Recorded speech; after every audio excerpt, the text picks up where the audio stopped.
কি রে, মুখটা এরকম হাড়ির পদের মতো করে আসছিস কেন? কেন আমি কি কুকার যে মুখটা কুকুরের মতো করে রাখবো? তুই এত তেতে যাচ্ছিস কেন? তুই আমার পেছনে আগুন লাগিয়ে তাপাচ্ছিস তাই আমি তাচ্ছি। যা কেলো করেছে, রান্না করতে গেলে তাপ দিতে হবে না?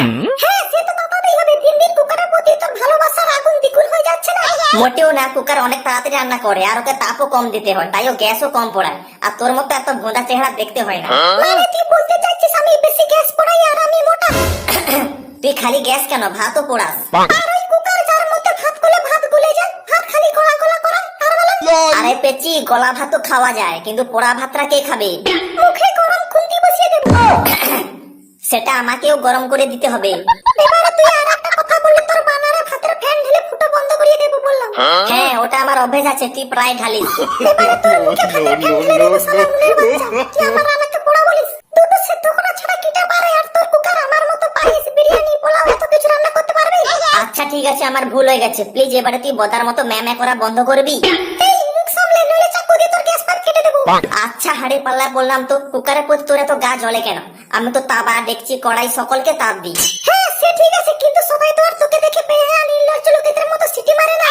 আরে ও ওইভাবে বাষ্প ছাড়ে।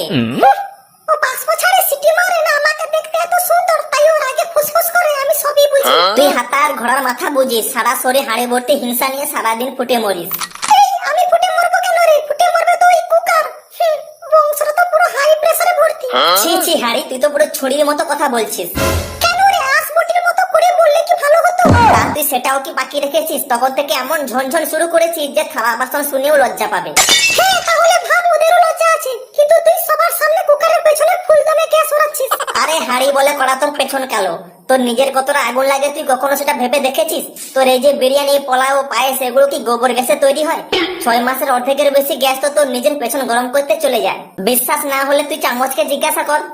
ওকে কেন জিজ্ঞাসা করতে যাবো? ও তো একটা চামচা, হাড়ির খবর বাড়ি বাড়ি বলে বেড়ায়। তো তাহলে গ্যাসকে জিজ্ঞাসা কর, ও তো সবকিছু জানে।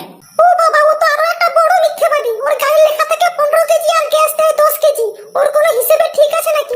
হ্যাঁ, এক্ষুনি গ্যাসের খবর ফাঁস হলে তোর হাতে হাড়ি ভেঙে যাবে কিনা। কি আমাকে এত বড় কথা বললি? আমি আর এক মুহূর্তই রান্নাঘরে থাকবো না। হ্যাঁ, তোকে এখানে কে থাকতে বলেছে? তুই এক্ষুনি চুলোই যা। হ্যাঁ আমি চুলোতেই যাবো, আমাদের গ্রামে অনেক ভালো ভালো চুলো আছে। তারা তোর মতো গ্যাস ছাড়া জ্বলতে পারবে না এমনটা নয়। মালিক, মালিক, আরে ও মালিক।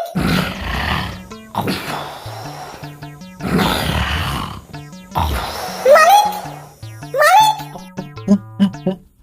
কি হলো কি হলো কি হলো কি হলো কি হলো?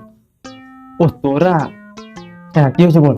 আমি চললাম তোমার রান্নাঘর ছেড়ে, তুমি তোমার রান্নাঘরে কুকার আর ওভেনকে নিয়ে থাকো। হাড়ি হাড়ি হাড়ি, তুই প্লিজ চলে যাস না আমার রান্নাঘর ছেড়ে। হাড়ি হাড়ি হাড়ি হাড়ি হাড়ি, তোমার কথাটা শোন। হাড়ি হাড়ি হাড়ি হাড়ি, প্লিজ প্লিজ প্লিজ।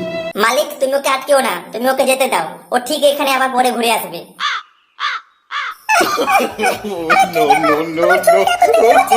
রান্নার মাঝে এত ঝগড়া লেগে হবে নাকি? আর তাছাড়া রান্নাঘরে এত ধোঁয়া কেন? আমরা স্মোকিং বিরিয়ানি তৈরি করছি নাকি? না না, একটা ভেজা কাঠ পড়ে গেছিল তাই এত ধোঁয়া হচ্ছে, কাঠটা শেষ হয়ে গেছে, আমি এক্ষুনি কিছু খড়ের ব্যবস্থা করছি। হয়ে গেছে, বিয়ে হলো করে আমি ঝগড়া করে এখানে চলে এলাম। আমার এত সুন্দর শরীরটা পুরো ধোঁয়ায় কালিমালিপ্ত হয়ে গেল।